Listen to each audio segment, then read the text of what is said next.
स्थापकाय च धर्मस्य सर्वधर्मस्वरूपिणे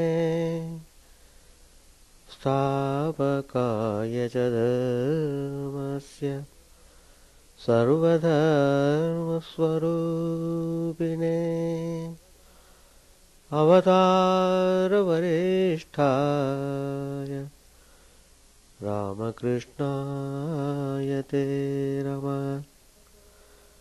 असतो मा सद्गमय तमसो मा ज्योतिर्गमय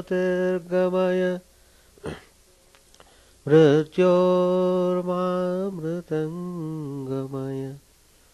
ॐ शान्ति शान्ति शान्तिः। Let us offer our salutations to Sri Ramakrishna, the embodiment of all religions, the Supreme God Incarnate, who came to establish universal religion. Let us pray to Him to lead us from the unreal to the real, to lead us from the darkness of ignorance to the light of knowledge, to lead us from death to immortality. Today's topic I have chosen, we ourselves are responsible for what life brings us. It is very important to know why things happen in our life, what are the causes, so that we can minimize the suffering in life. Everything has got its own reason. Nothing happens without reason. Everything has got its own cause.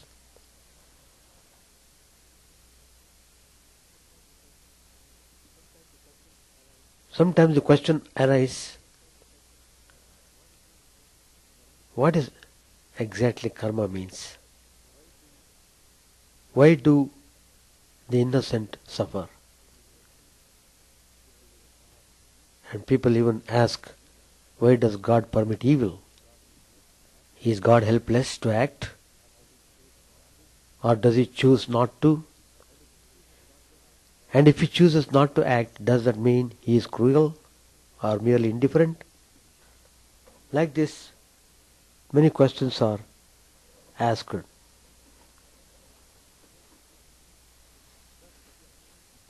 But if we analyze the things, we understand that whatever that happens is because of our own actions. Human suffering is one of religion's most compelling mysteries.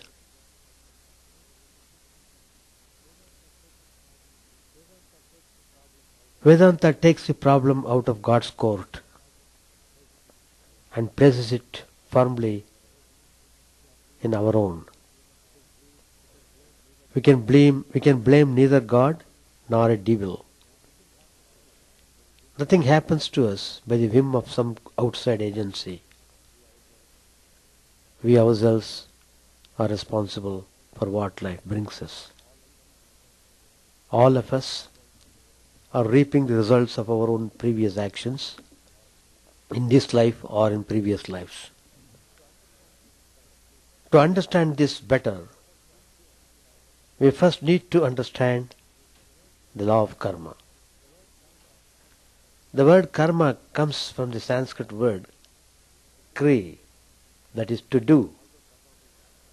Although karma means action, it also means the result of action. Karma means action. It also means the result of action. Every action or thought determines a reaction. In the physical world, the weight of a body creates an opposite force in the ground. At the emotional level, our attitude towards someone or something is consciously or not reflected back, the other person having the tendency to behave exactly to our feeling towards him or her. At the mental level, this is the well-known dynamic interaction between the commanding conscious mind and the executing subconscious mind. Whatever acts we have performed and whatever thoughts we have thought have created an impression, both in our minds and in the universe around us. The universe gives back to us what we have given to it. As ye sow, so shall you reap, as Lord Christ said. Good actions and thoughts create good effects. Bad ones create bad effects. Whenever we perform any action and whenever we think any thought, an imprint, a kind of subtle grove is made upon the mind. These imprints or groves are known as samskaras. Sometimes we are conscious of the imprinting process, just as often we are not. When actions and thoughts are repeated, when they are repeated, the grooves become deeper. The combination of grooves, samskaras, creates our individual characters and also strongly influences our subsequent thoughts and actions. If we anger easily, for example, we create an angry mind that is predisposed to react with anger rather than with patience or understanding. As water, when directed into a narrow canal, gains force, so the grooves in the mind create canals of behavior patterns which become extraordinarily difficult to resist or reverse. Changing an ingrained mental habit literally means, and literally it becomes an uphill battle. If our thoughts are predominantly those of kindness, love and compassion, our character reflects it. And these very thoughts will be returned to us sooner or later. If we send our thoughts of hatred, anger or pettiness, those thoughts will also be returned to us. Our thoughts and actions are not so much arrows as boomerangs. Eventually they find their way back home. The effects of karma may come instantly later in life or in another life altogether. What is absolutely certain, however, is that they will appear at some time or other until liberation is achieved. We live and we die within the confines of the law of karma, the chain of cause and effect. What happens at death if we have not attained liberation? When a person dies, the only death is that of the physical body. The mind which contains a person's mental impressions continues after the body's death. When the person is reborn, the birth is of a new physical body accompanied by the old mind with the impressions of grooves from previous lives. When the environment becomes conducive, these samskaras again reassert themselves in the new life. Thankfully, this process doesn't go on eternally. When we attain God realization or self-realization, the law of karma is transcended. The self gives up its identification with the body and mind and regains its native freedom, perfection and bliss. When we take a hard look around us, the world doesn't seem to make much sense. If you go by appearances, it would seem that countless people have escaped the noose of fate. Many an evil person has died peacefully in bed.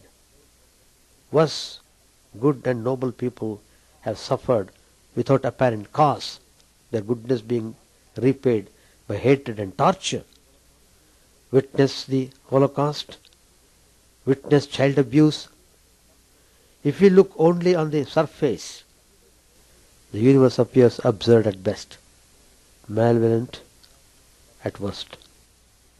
But that's because we are not looking deeply.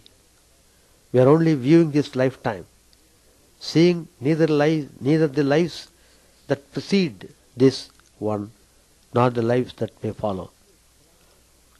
When we see a calamity or a triumph, we are seeing only one freeze frame of a very, very long movie. We can see neither the beginning nor the end of the movie. What we do know, however, is that everyone, no matter how depraved, will eventually, through the course of many lifetimes and undoubtedly through much suffering, come to realize his or her own divine nature. That is the inevitable happy ending of the movie. Doesn't the law of karma make Vedanta a cold and fatalistic philosophy? The answer is not in the slightest. Vedanta is both personally empowering and deeply compassionate. First, if we have created through our own thoughts and actions the life that we are leading today, we also have the power to create the life that we will live tomorrow. Whether we like it or not, whether we want to take responsibility or not, that's what we are doing every step of the way. Vedanta doesn't allow us to assign blame elsewhere. Every thought and action builds our future experience. Does the law of karma then imply that we can be indifferent to our fellow beings because, after all, they are only getting what they deserve? Absolutely not. If a person's karma is such that he or she is suffering, we have an opportunity to alleviate the suffering in whatever way we can. Doing so would be good karma. We need not be unduly heroic, but we can always offer a helping hand or at least a kind word. If we choose not to do whatever is in our limited power to alleviate the pain of those around us, we are chalking up bad karma for ourselves. In fact, we are really hurting ourselves. Oneness is the law of the universe. And the truth is the real root of all acts of love and compassion. The Atman, my true self, is the same spirit that dwells in all. There cannot be two Atmans. Consciousness cannot be divided. It's all pervasive. My Atman and your Atman cannot be different. For that reason Vedanta says, love your neighbor as yourself, because your neighbor is yourself. In yoga tradition, karma has a much deeper meaning. In this vision, karma is the accumulation of our past actions. These past actions, triggering actions, are causes which determine other actions in exact accordance with the charge of the corresponding past actions. Each of our physical, emotional or mental movements is the fruit of causes coming from the whole universe and has its repercussions in the whole universe. For instance, if you do a bad or a good action towards someone, this triggers a reaction which will be equally bad or good and which will be directed towards yourself. In this way, you experience the happiness or suffering that you have produced to other living beings. The paramount value of this subtle mechanism is that we learn and accumulate a certain ineffable wisdom that pushes us toward becoming good and perfect. Of course, this is a very simple and mechanical explanation. What really happens has a complexity and profoundness that overcomes even the most imaginative mind. Karma is a storage of our actions, recorded with exactitude in a special memory.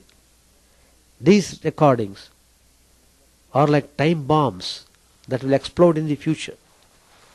The sight of an object, the thinking of a thought, the performance of an act, even though very transitory, leave a complex trace in the cosmic memory, which lasts beyond time and leaves also an imprint in the subconscious mind. This subconscious imprint is called samskara or dynamic impulse. The character of a man, his moral and mental status, his talents, his likes and dislikes are all determined by his samskaras, which are the product of this karma, past actions. The samskaras transmigrate from incarnation to incarnation, being never lost. They act like seeds that will develop according to a specific pattern, which characterize each of them and which is closely related to the charge of the action that produced them. Karma has three levels. The first level is the level of the past actions that are waiting to produce a reaction. This is called sanchita karma, the latent karma. The second level is the level of the past actions whose reactions are fully manifesting, being responsible for our present life and creating its circumstances. This is called prarabdha karma, active or mature karma. The third level is the level of the actions which will be triggered in the future by our present actions. This is called future karma, agami karma. Considering the temporal sequence of actions, each action has a feedback effect going backward in time and therefore affecting all the latent karmic seeds that lay in wait, and a direct effect going forward in time. The result of an action is greatly influenced by associated ideas. When, for instance, a person practices certain austerities and desires that their fruit should go to the other person for whom he performs them, it is the other that gets the fruit and not the performer. If you understand the law of karma, you will realize that there is no destiny besides the human will. Everybody gets exactly what he or she deserves. This is the cosmic and inflexible law. There is a perfect justice. Even when our limited human understanding sees an injustice, the human beings build their own destiny through their actions, thoughts and intentions. If these have a positive charge, the destiny will be positive. If the actions, thoughts or intentions have a predominantly negative charge, the destiny will be negative. Notice that you do not necessarily have to do bad things to others for having a bad destiny. People usually do bad things to themselves, and this is enough for creating a negative karma. An important thing here is the intention. We live in a mysterious world in which we, with our conscious and subconscious mind and belief system, are permanently creating the reality in which we live, manifesting the enigmatic power called Maya Shakti, through which we see the world not the way it is, but the way we want it, consciously or not, to be. This is the same power that the Supreme Being uses to create and manifest the worlds and to hide itself from them. We have to see and understand deeply this fundamental truth before attempting to understand the law of karma. Now, we come to the idea of changing the destiny. Generally speaking, the ordinary human being supports passively and unconsciously the consequences of his karmas. In this state of consciousness, person unconsciously generates other karmas which trigger correspondent reactions and so on. Apparently, this vicious circle has no end. The yoga tradition puts forth clearly that the human being has the power and the right to change his destiny and find an exit from this vicious circle.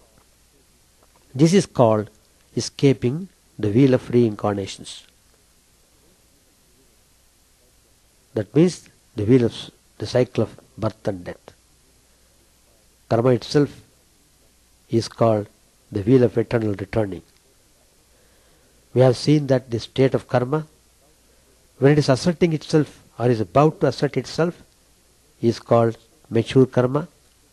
Once this state is reached, nothing and nobody can stop it from running its course. Nothing can impede its fruition. As opposed to this, there is the other state in which the circumstances being extremely unfavorable for its growth, a karma remains dormant.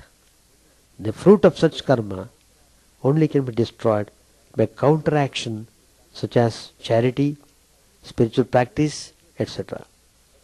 The preventive measures against the fruition of the latent karma are like inoculation to safeguard a person against the attack of a certain disease. And just as inoculation, though effective if it be done long before the attack, is yet useless when the attack has come. That is, when the karma has attained maturity. The mature karma is like a boulder slipped from at the top of a mountain, which knows no obstruction and must have its course till it reaches the flat land. The destruction or burning of karma is one of the most essential antecedent conditions of enlightenment. But this is neither the only condition, nor is this in itself enlightenment. The main purpose of the law of karma is learning. If through understanding and consciously changing your life, you learn a lesson, the karma that we supposed to teach you, the karma that was supposed to teach you that particular lesson through suffering is automatically burned. Remember that karma is the main cause of our existence in this world.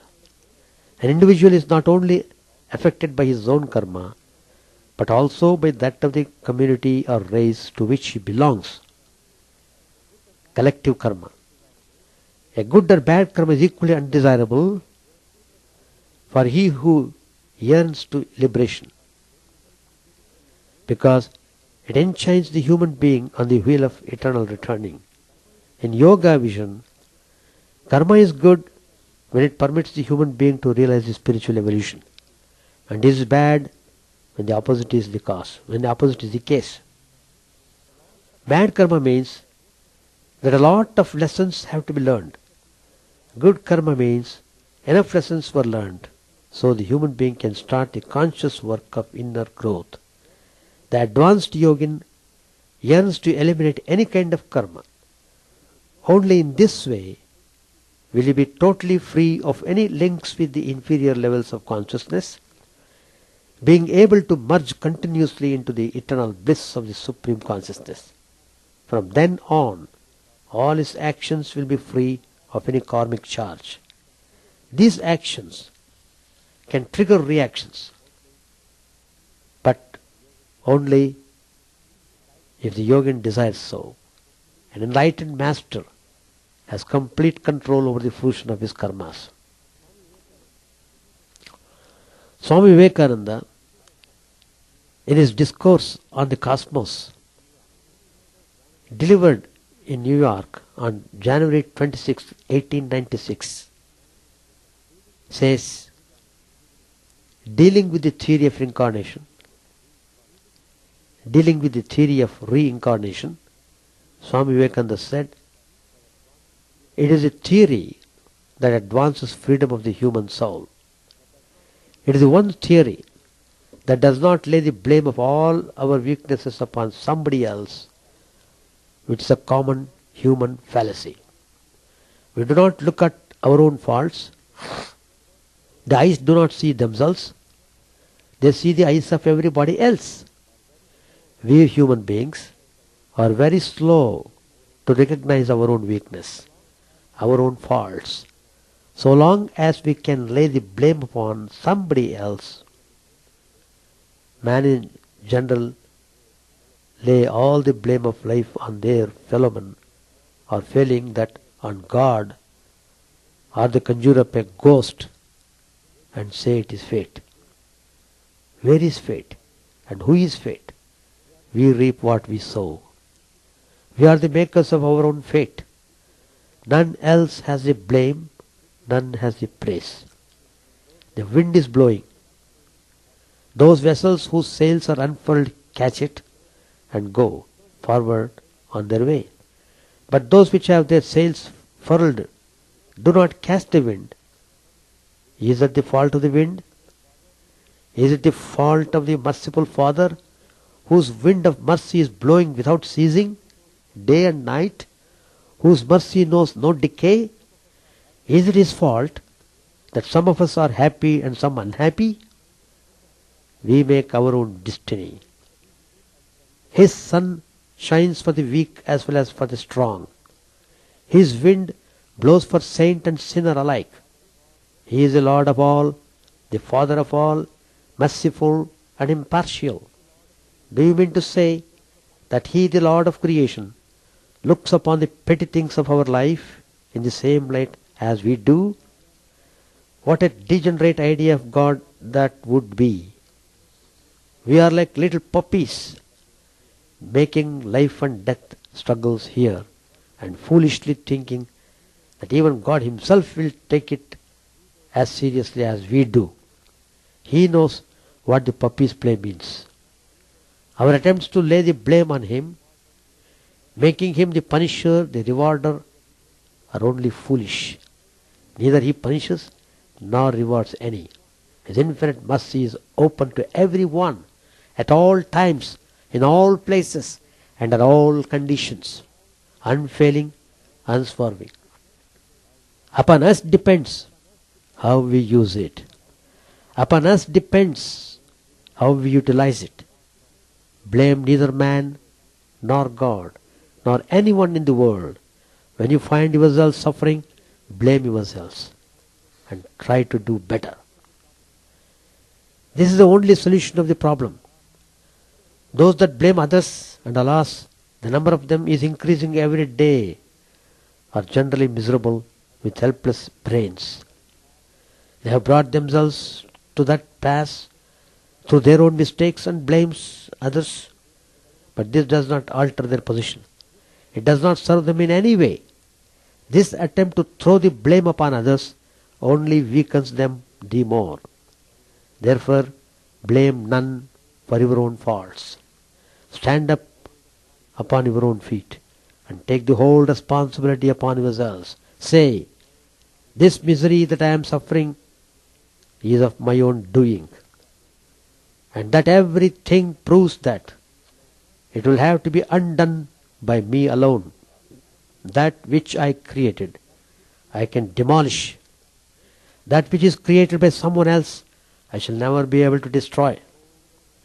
Therefore, stand up, be bold and strong. Take the whole responsibility on your own shoulders, and know that you are the creator of your own destiny. Know that you are the creator of your own destiny. All the strength and succor you want is within yourselves. Therefore, make your own future. Let the dead past bury its dead. The infinite future is before you.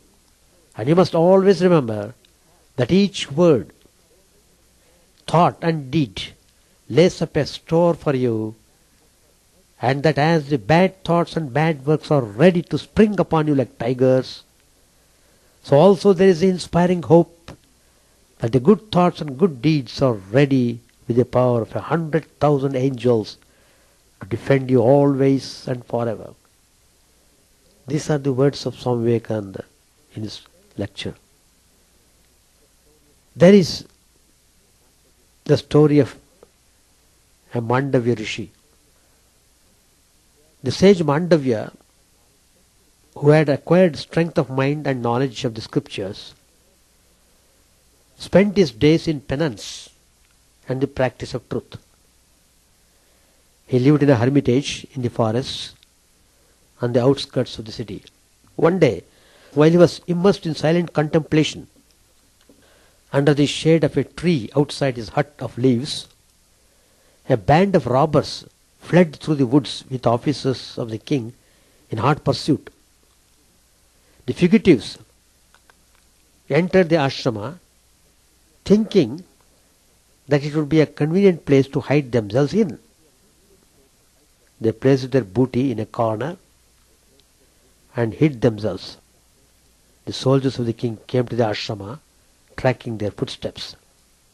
The commander of the soldiers asked Mandavya, who was wrapped in deep meditation, in a tone of peremptory command. In a tone of peremptory command. Did you see the robbers pass by? Where did they go? Reply at once so that we may give chase and capture them. The commander demanded from the sage Mandavya, who was meditating there. The sage was absorbed in yoga, remained silent. He didn't answer. The commander repeated the question insolently. He repeated the question insolently. But the sage did not hear anything. In the meantime, some of the attendants entered the ashram and discovered the stolen goods lying there. They reported this to the commander. All of them went in and found the stolen goods and the robbers who were in hiding. The commander thought, now I know the reason why this Brahmana pretended to be a silent sage. He is indeed the chief of these robbers. He has inspired this robbery. He thought like that. Then he ordered his soldiers to guard his place. Then the commander went to the king and told him that the sage Mandavya had been caught with stolen goods. The king was very angry at the audacity of the chief of the robbers, who had put on the garb of a Brahmana sage, the better to deceive the world. Without pausing to verify the facts, the king ordered the wicked criminal, as he thought him, to be impaled. The commander returned to the hermitage, impaled Mandavya on a spear, handed over the stolen things to the king. Impaled means fixed him on an upright sharp stake.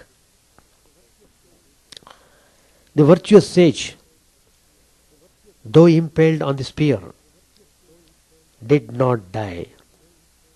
Since he was in yoga, when he was impaled, he remained alive by the power of yoga. Sages who lived in other parts of the forest came to his hermitage and asked Mandavya how he came to be in that terrible pass. Mandavya replied, whom shall I blame? The servants of the king who protect the world have inflicted this punishment. The king was surprised and frightened when he heard that the impaled sage was still alive and that he was surrounded by the other sages of the forest. He hastened to the forest with his attendants and at once ordered the sage to be taken down from the spear. Then he prostrated at his feet and prayed humbly to be forgiven for the offence unwittingly committed. The sage Mandavya was not angry with the king. He went straight to Dharma, the Dharmaraj, that is Yama, the divine dispenser of justice. The sage asked him, "Sir, what crime have I committed to deserve this torture?" Lord Yama, who knew the great power of the sage, replied in all humility, "O sage, do you know why you have to pass through this suffering? You have tortured birds and bees. Are you not aware that all deeds, good or bad, however small, inevitably produce the results, good or evil?" Mandavya was surprised at this reply of Lord Yama and asked, "When did I commit this offence? That is torturing birds and bees. When did I do that?" Lord Yama replied, "When you were a child." So, that means whether do it knowingly or unknowingly, consciously or unconsciously, the result does come. That's the meaning. Whoever it is, the actions produce reactions. It has got its effect. There's another story. One day, King Pandu, the father of the Pandavas, was out hunting. A sage and his wife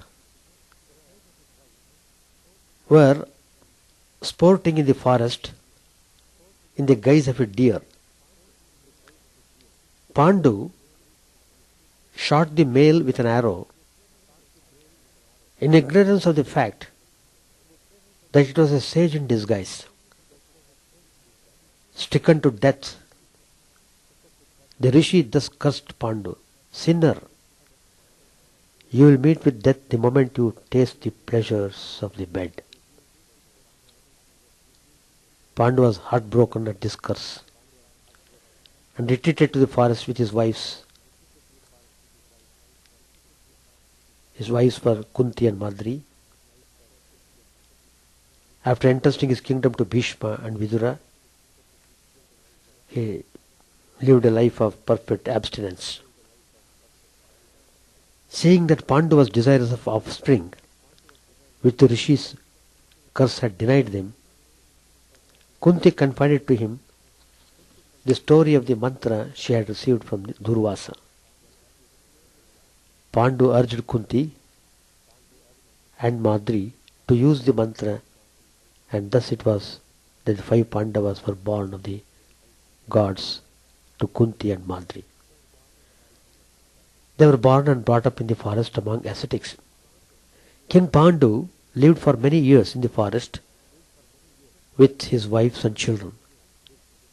It was springtime, and one day Pandu and Madri forgot their sorrows in the rapture of sympathy with the throbbing life around them, the happy flowers, creepers, birds, and other creatures of the forest. In spite of Madri's earnest and repeated protests, Pandu's resolution broke down under the exhilarating influence of the season, and at once the curse of the sage took effect, and Pandu fell dead. Madri could not contain her sorrow, since she felt that she was responsible for the death of the king. She burnt herself on the pyre of her husband, entreating Kunti to remain and be a mother to her doubly orphaned children. The sages of the forest took the bereaved and grief-stricken Kunti and the Pandavas to Hastinapur and entrusted them to Bhishma. Yudhishthira was but 16 years old at that time. When the sages came to Hastinapur and reported the death of Pandu in the forest, the whole kingdom was plunged in sorrow. Vidura, Bhishma, Vyasa, Dhritarashtra and others performed the funeral rites. All the people in the kingdom lamented as at a personal loss. Vyasa said to Satyavati, the grandmother, "The past has gone by pleasantly, but the future has many sorrows in store. The world has passed its youth like a happy dream, and it is now entering on disillusionment, sin, sorrow and suffering. Time is inexorable. You need not wait to see the miseries and misfortunes that will befall this race. It will be good for you to leave the city and spend the rest of your days in the hermitage in the forest." Satyavati agreed and went to the forest with Ambika and Ambalika. These three aged queens passed through holy asceticism to the higher regions of bliss and spared themselves the sorrows of their children. Karma Yoga has its very important teachings. One, not even for a moment can a human being be without action. Therefore, inaction or refraining from action must not be the aim of a yogi. Detached and consecrated action is much superior to inaction. Second, certain actions are mandatory and therefore have to be done, but in a state of perfect detachment and consecrating their fruit to the Supreme Consciousness, namely God. Thirdly, we must neither desire nor be afraid of the fruits of our detached actions. We must consecrate these fruits to God. Consecration means offering the fruits of an action to God in a state of humbleness. It means acting for the love of God. This inner attitude of consecration implies a profound respect and attention for the action that is being performed, and a perfect detachment from its fruit. Consecration implies a higher responsibility, because now the quality of the action is a measure of the degree of love for God and of communion with the cosmic harmony. In the light of this teaching, no action is to be considered as being without importance, negligible or incompatible with the role we think, but don't know through direct experimentation we have to play on in this life. We must never be attached to action itself. We must never consider ourselves as being the authors of our actions. We must keep in mind that God is the one who acts through us. Therefore, before starting an action, invoke with fervor the presence of God and offer Him in a state of humbleness both that action and its fruits. Any action realized in the spirit of Karma Yoga, respecting the above 5 precepts, does not create any karmic chains. Karma Yoga makes a clear distinction between the intent of an action, the state of mind at the time of an action, the action itself, and thirdly the fruits of the action. Out of these 3 elements, intent, action and fruits, only the intent creates new karma, enchains us to the wheel of birth and death. To avoid this, the intent has to be detached and consecrated to God. Whatever you identify yourself with controls you. You control whatever you disidentify yourself with. Here, identification has to be understood as ego involvement. Therefore, the lower the level of ego involvement, the higher the level of satisfaction. Now, for whatever reason, we may have bad samskaras in us, causing suffering now and then. Is there a remedy how to burn these bad samskaras? The spiritual teachers have said there is a sure remedy to burn these bad samskaras so that one can be free from sufferings. And what is that remedy? A very simple remedy has been given, which is very easy for us to practice it. And that is Namasmarana, remembrance of the Divine Lord, the Supreme Sadhana. By doing Namasmarana, by constant remembering of God, one can burn all the bad samskaras. So, that is the tapas. Namasmarana itself is a great tapas. Constantly engaging the mind in remembering the Divine Lord. Whomsoever you are worshipping, the great devotee Kuchela won the grace of the Lord through the same means. Fill the name with your love. Whenever you repeat it, saturate it with devotion. Japam and Dhyanam are means by which you can compel even the concretization of the divine grace in the form and with the name you yearn for. The Lord has to assume the form you choose, the name you fancy. In fact, you shape him also. You shape him so. If you think of the Divine Lord as Lord Christ, God appears to you, bestows his grace in the form of Lord Christ. Suppose you adore him in the form of Krishna, Rama. The same God appears to you in the form of Krishna, Rama to bestow his grace. So stick to the ones that please you most. The ice peak of karma, consequence accumulated by you, will be reduced by the avalanches and glaciers caused by the warming effect of Namasmaran.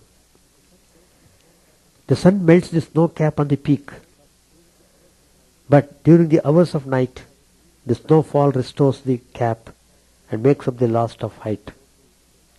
So too, Namasmarana melts the snow, but unless virtue holds back and overcomes sin, the snow falls again in the darkness of vice and ignorance. Repentance and prayer will certainly prevent further snowfall. The sun of God's glory shining through the smarana, shining through the remembrance of God, will level the snow peak to the ground. Every human must primarily question himself as to the aim and purpose of this human life. When one meditates seriously on this topic, the realization will dawn that sense gratification is not be all and end all. The Creator had a more subtle design in mind. The goal of man's life is self-realization. Man has to endeavor during his lifetime to elevate and evolve his soul to more sublime heights. It is only then that one can consider his or her life as a worthwhile one. Undoubtedly, effort is the basic law of all human life. Everyone is what he or she is due to his or her own past karma. Their future is the citadel being built on the foundation of their present karma. Though man is full of weaknesses, yet he has inherent in himself immense strength and potential. Everything is within his grasp if he would but strive for it. Divinity exists in all, though generally dormant. The Lord who is omnipresent is the inner Atman, the inner motivator of all. It's only when we secure contact with that source of strength and inspiration, purity and bliss within us, that our lives will become an offering, a dedication at the altar of the Lord. A great saint has said, life is a pilgrimage to God. The holy spot is there afar. The question is, how are we to start this unique pilgrimage to God? How should we secure His grace in the shortest period of time? As in the past eras, it is no longer possible for man to engage himself in arduous and intense austerities and practices. At the same time, the sadhana should be such that it removes all barriers and impediments in the flow of grace.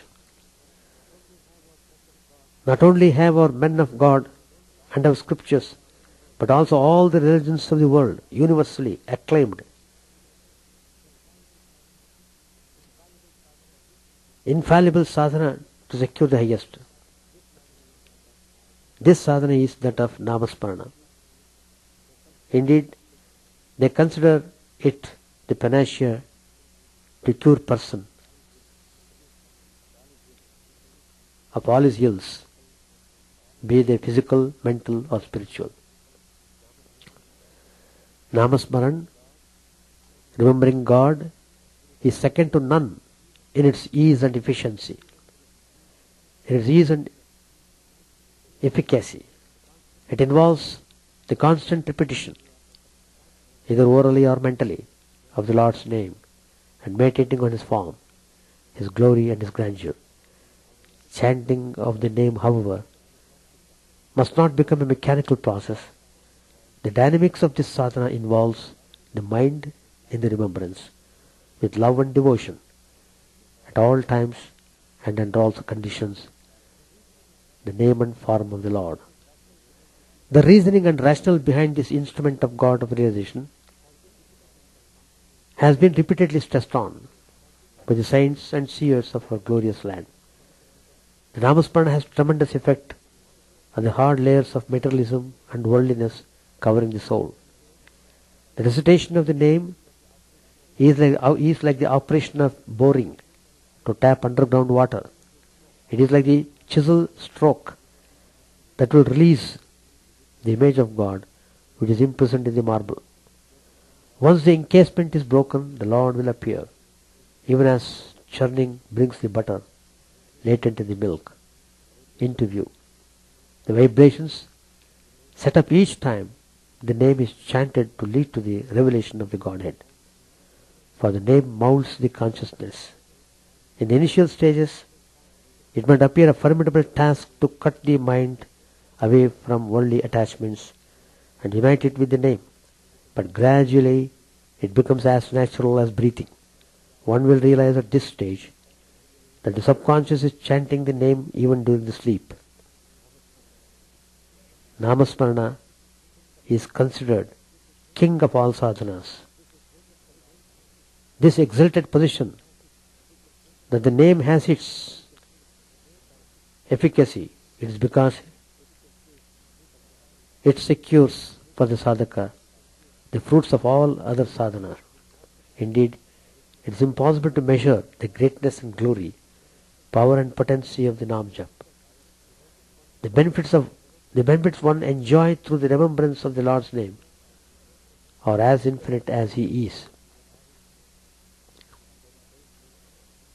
One saint, Swami Ramdas, declares that he alone is the greatest hero who has controlled the vagaries of the fickle mind. For achieving this, he points out that the name is an invincible means. Constant japa arrests the restless nature of the mind. When one repeats the name, one is in tune with Infinite One. It is an accepted psychological truth that our mind dwells on the object we love most. So if we fix our mind with an intense love for the name, perhaps forcibly and mechanically initially, the name will constantly remain in our minds. Sant Tulsi Das points out that the Rama mantra on the tongue lights up the both what is within and without. Brahman is both Nirgun and Sagun. The name is a link with the Nirgun through the Sagun. It thus controls both. Indeed, the name is considered greater than the named, as the physical form of the avatar disappears or disintegrates, but the name immediately evokes the memory of the form. The physical Rama could save only a handful of fallen souls like Ahalya, etc. But the name has saved millions and millions who have called on him and will continue to call. One precious advantage which Nam Japa grants is indeed unique. The term Harinama, when analyzed, literally means the name that saves. Hari means savior. Thus Hari name is that name which, when taken or meditated, it annihilates all sin.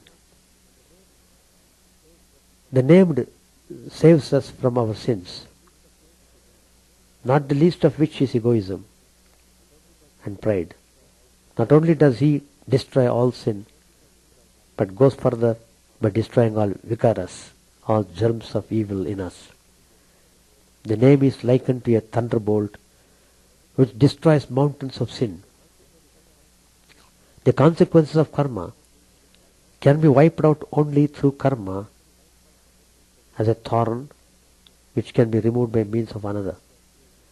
Do good karma to assuage the pain of the bad karma which you have done and from which you suffer now.